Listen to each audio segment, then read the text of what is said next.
श्रीगुरुभ्यो नमः। हरि ओम। श्री महागणाधिपतये नमः। श्री महासरस्वत्यै नमः। श्रीगुरुभ्यो नमः। हरि ओम। आदित्योर्कोरविद्भानुर्भास्करश्च दिवाकरः मार्ताण्डः सविता हेळि तीक्ष्णां सन्निहितो रविः। 2025 సంవత్సరం.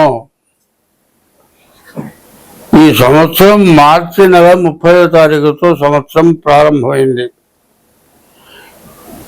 మార్చి నెల 31వ తారీఖు రోజున 2025 సంవత్సరం జనవరి 1వ తారీఖు ప్రారంభమైంది.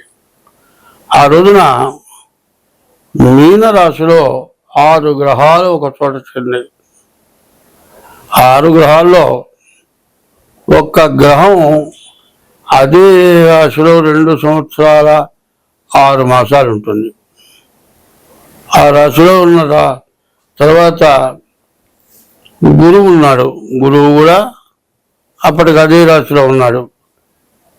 తర్వాత రాహువు, కేతువు, గురువు, శని ఒక్క సంవత్సరంలో మారటం దాదాపు నాకు గుర్తున్నంత వరకు కనపట్ల ఈ టైంలో మారటం.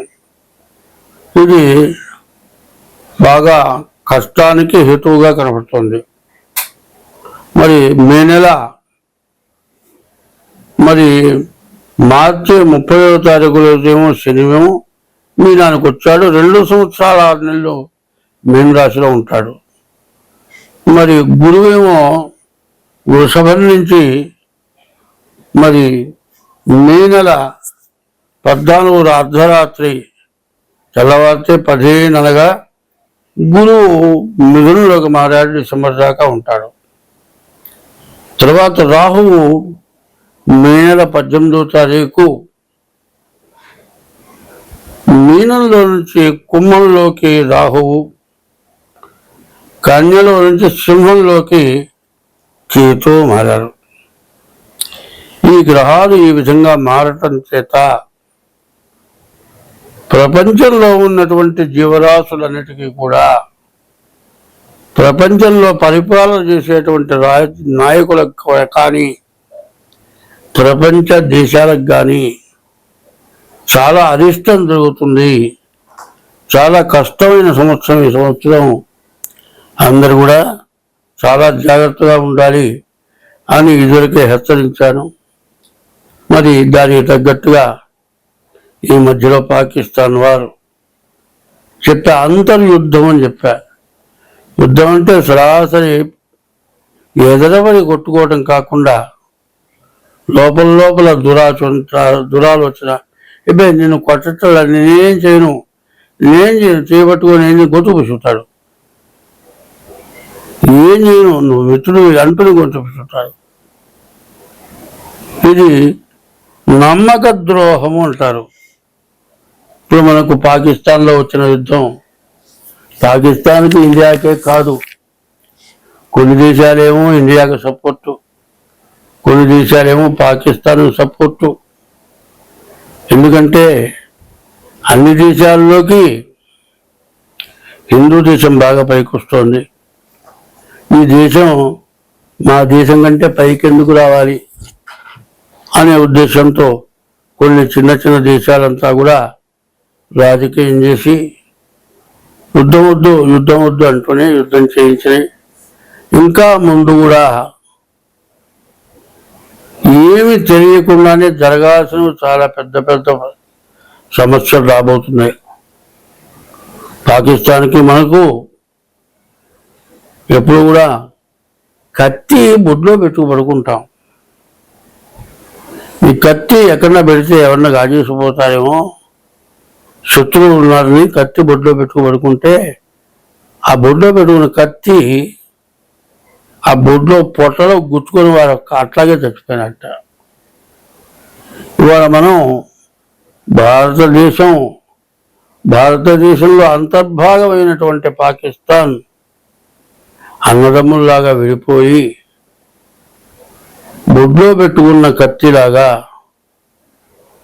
ఇండియాని, భారతదేశాన్ని సర్వనాశనం చేయడానికి పూనుకొని ఉగ్రవాదాన్ని పుసుగొల్పి, ఉగ్రవాదం ఎక్కడా లేదు. ఉగ్రవాదం ఎక్కడుందో చెబుతా. ఒక పాకిస్తాన్లోనే కాదు, మన ఇండియాలో కూడా ఉగ్రవాదులు ఉన్నారు.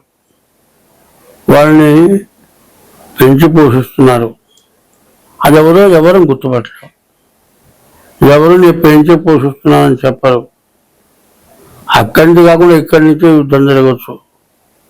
కాబట్టి యుద్ధాన్ని ఆపాలి అనేది ప్రతి వారికి ఉంది. యుద్ధాన్ని ఆపాలి అనేటువంటి ఉద్దేశం ఉంటే దైవాన్ని మించిన వాడు లేడు. దైవాన్ని నమ్మినప్పుడు ఈ యుద్ధాలని పోతాయి. మరి ఇంగ్లీష్ ప్రభుత్వంతో రామనామం, హరే రామ హరే రామ రామ రామ హరే హరే, హరే కృష్ణ కృష్ణ కృష్ణ హరే హరే హరే హరే, రఘుపతి రాఘవ రాజారాం పతీత పావన సీతారాం, సుందర విగ్రహ మేఘశ్యాం, గంగా తులసి సాలగ్రాం. ఈ పాట పాడుకుంటూ రామనామ స్మరణ చేసుకుంటూ ఒక ఊరి నుంచి ఇంకో ఊరు, దీపస్తంభాలు ఉండేవి. బాగా మనిషి భుజాల దాకా, నడుముల పైన భుజాల కిందగా ఒక పెద్ద స్తంభం ఇప్పుడు కూడా అక్కడక్కడ ఉన్నాయి. ఆ స్తంభానికి పెద్ద దీపాలు అనుకుంది. దానికి వెనక పక్క చిన్న అరిచే వెడల్పు ఇట్లా ప్లేట్ లాగా ఉంటుంది. రాముడు, లక్ష్మణుడు, సీత, ఆంజనేయ స్వామి చెక్క భజన అప్పుడే వచ్చింది.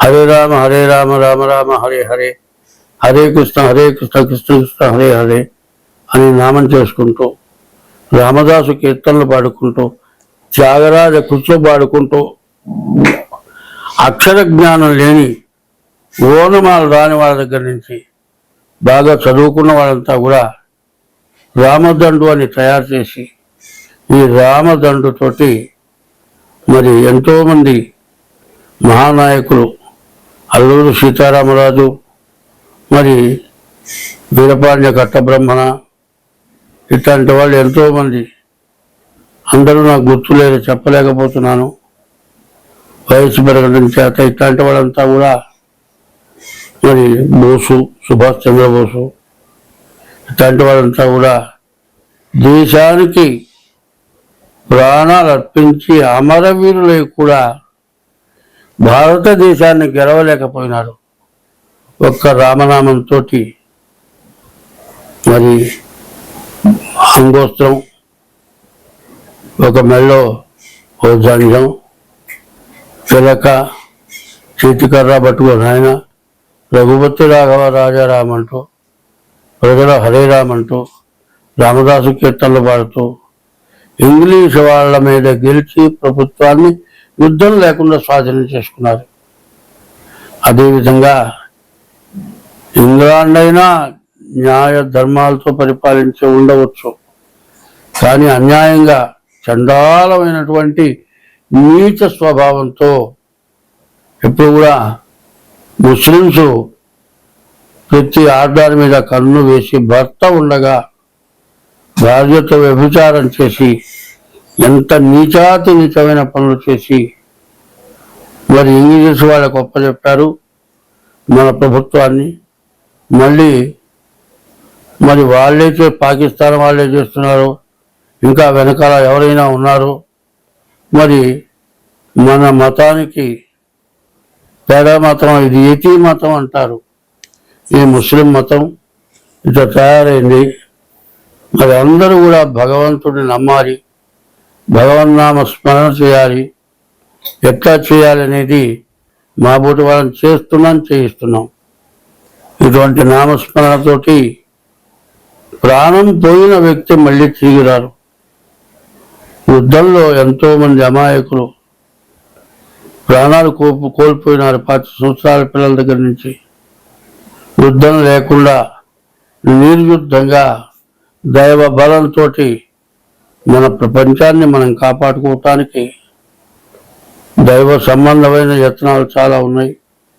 వాటిని చేసి మన ప్రభుత్వాన్ని, మన ఇళ్ళని, మన కుటుంబాన్ని, భార్య పిల్లల్ని, భారతదేశం, ఈ భారతదేశాన్ని రక్షించుకుందాం. ధర్మస్య జయోస్తు, ధర్మస్య జయోస్తు, ధర్మస్య జయోస్తు, అధర్మస్య నాశోస్తు, అధర్మస్య నాశోస్తు, అధర్మస్య నాశోస్తు. ప్రాణిషు సద్భావనాస్తు, ప్రాణిషు సద్భావనాస్తు, ప్రాణస్తు ప్రాణిషు సద్భావనాస్తు. విశ్వస్య కళ్యాణమస్తు, విశ్వస్య కళ్యాణమస్తు. ఈ నామంతో, రామనామంతో, రామ అనే 2 అక్షరాలు, నారాయణలో 2వ అక్షరం రా, నమశివాయలో 2వ అక్షరం మా, ఈ 2 కలిసి రామాయణి. మరి రాముడు ఆ విధంగా మరి విశ్వాదులు పెట్టిన పేరుతో ఉద్భవించిన రాముడు మన భారతదేశంలో, అందులో తెలుగు మాట్లాడే దేశంలో ఒక చిన్న పదం చెబుతా. అమ్మ నాన్న, అమ్మ నాన్న. మొదటి అక్షరం ఆ, చివరి అక్షరం నా. అమ్మ నాన్న మొత్తం కలిపితే మొదటి అక్షరం ఆ, చివరి అక్షరం నా. ఆ ఈ అక్షరం ఈ అక్షరం కలిపితే అన్నా. అమ్మ నాన్న తర్వాత వాడు అన్నా అయినాడు.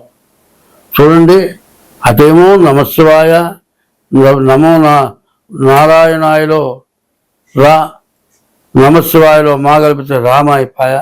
అమ్మ నాన్నలు ఆ చివరక్షం ఈ చివరక్షం కలిపితే అన్న అయిపోయ. అన్న ఎవరో చెబుతా వినండి. శృంగేరి శంకరపీఠం, మరి పుష్పగిరి పీఠం, మరి కంచి కామకోటి పీఠం, ఇట్లాంటి పీఠాలు అన్నలు తండ్రులు కూడా వాళ్ళే. వాళ్ళు మనకు దారి చూపిస్తారు. వాళ్ళు చెప్పిన విధంగా మనం అనుసరించి యుద్ధం లేకుండా నిర్యుద్ధంగా అందరం సుఖంగా బతకడం కోసమని భగవంతుని ప్రార్థిస్తాం. స్వస్తి. 2025వ సంవత్సరం జూన్ నెల మాస ఫలితాలు చెప్పుకున్నాం. ఈ జూన్ నెల ఎట్లా ఉన్నది? ఈ జూన్ నెలకి శని, గురువు, కుదురు, కేతువు ఎంత బాగున్నారో చెప్పడానికి అలివిగాలంతా బాగా ఉంది. కాబట్టి ఈ రాశి వాళ్ళకి ఎదురు లేదు. అయితే గోచార రీత్యా అని చెబుతోంది, జన్మలగ్న రీత్యా మాత్రం కాదు. జన్మలగ్న రీత్యా కనుక చెడు ఉంటే గోచార రీత్యా చెప్పింది నిలవదు, మారిపోతుంది. అయితే ఏకాదశంలో కుదుకేతువులు కలిసి ఉన్నారు, చాలా బాగున్నారు. శని 6వ బాగున్నాడు. మరి గురువు 9 లక్ష్మీ స్థానంలో ఉన్నాడు. పెళ్లి కాని వాళ్ళకి పెళ్ళి అవటానికి, మరి భార్యాభర్తలు కోర్టుకు వెళ్ళి తెగక సంవత్సరాలు గడిచిన వాళ్ళు కూడా కలవటానికి అవకాశం వచ్చే లక్షణాలు ఉన్నాయైతే కోర్టు ద్వారా నేను చెప్పాను. మా బోటి వాళ్ళ ద్వారా పరిచయం చేసుకుని తగిన దోషానికి తగిన పరిహారం చేసుకుంటే మీకు ఎన్ని గందరగోళాలున్నా మారిపోయి మీరు కలవగలుగుతారు. కాబట్టి ఈ రాశి వాళ్ళు చాలా జాగ్రత్తగా ఉండాలి. మీ జాతకం చూపించుకోవాలి. ఇప్పుడు ఈ రాశి చాలా బాగుంది కాబట్టి జన్మలగ్నం చూపించుకోవడం చాలా మంచిది. ఎందుకంటే కుడి చేత్తో రోజు అన్నం తింటామండి. కుడి చేత్తో తినే అన్నానికి ఆ చేతికి దెబ్బ తగిలింది. చేత్తో అన్నం తినలేము. చెంచా పట్టుకుంటానికి కూడా లేదు. ఎడం చేత్తో అన్నం తినాల్సిన పరిస్థితి వస్తుంది. అప్పుడు ఎంత బాగా బాగున్నటువంటి చేతిని పోగొట్టుకొని బాగున్న చేతికి పాల్పడ్డట్టు ఇప్పుడు బాగున్న చెయ్యి రాసి, మరి బాగుందో లేదో చూసుకోవాల్సిన చెయ్యి ఎడం చెయ్యి. ఈ 2 చేతులు కలిస్తేనే ఒక బిందె పట్టాలండి. బాగా 4 బిందెలు నీళ్ళు పట్టి బిందె పట్టుకోవాలంటే ఓ చేత్తో పట్టుకోలేము, 2వ చెయ్యి కావాల్సిందే. 2వ చెయ్యి ఎడం చెయ్యి పనికిరాని చెయ్యిగా మాట్లాడతారు, కానీ ఆ చెయ్యే అవసరం. అట్లాగే చేత్తో ఏదైనా పట్టుకోవాలండి. 5 వేలు ఉన్నాయండి, ఈ 1 వేలు మాత్రం పట్టుకోవద్దు, ఈ వేలుతో పట్టుకోవద్దు. ఇన్ని వేలు ఉన్నాయి కదా, ఈ 1 వేలు తీసేసి పట్టుకున్నాం. ఏ వస్తున్నా పట్టుకోగలమా? ఓ చెంబు పట్టుకోవాలి, ఇట్లా పట్టుకుంటాం. బాగా ఇంతలా బిందె ఉంది, ఇట్లా పట్టుకుంటాం. మీ వేలు లేకుండా ఇట్లా పట్టుకుంటూ వస్తున్నా బిందె. బిందె రావాలంటే వేలు ఎట్లాంటిదో, గోచారంతో పాటు గ్రహచారం బాగుంటే కానీ కుడిచి అడిచి కలిస్తేనే బాగుంటుంది. రెండు చేతులు కలిస్తే నమస్కారం అవుతుంది, ఓ చేతితో అయితే ఉంటుంది. ఇట్లా అన్నాడంటే నరికేస్తా అన్నాడు, అంటే నమస్కారం చేశాడు. ఈ చేతులే ఒక్క మంచి పని చేసింది. ఎట్లా ఉంటాయంటే, అయ్యా దయచేయండి దయచేయండి అంటే వేరు, అయ్యా దయచేయండి రా బాగా బయట. ఒక భాష ఇన్ని రకాల వ్యక్తిత్వం చూపిస్తుంది చూడండి. అట్లాగే మీ జాగ్రత్తగా చూసుకుంటే మీకు అన్ని విధాలా బాగుంటుంది. మీకు అవసరమైతే మాకు ఫోన్ చేసి మీ జాతక చక్రం వేయించుకొని జాతకం చూపించుకోండి. స్వస్తి.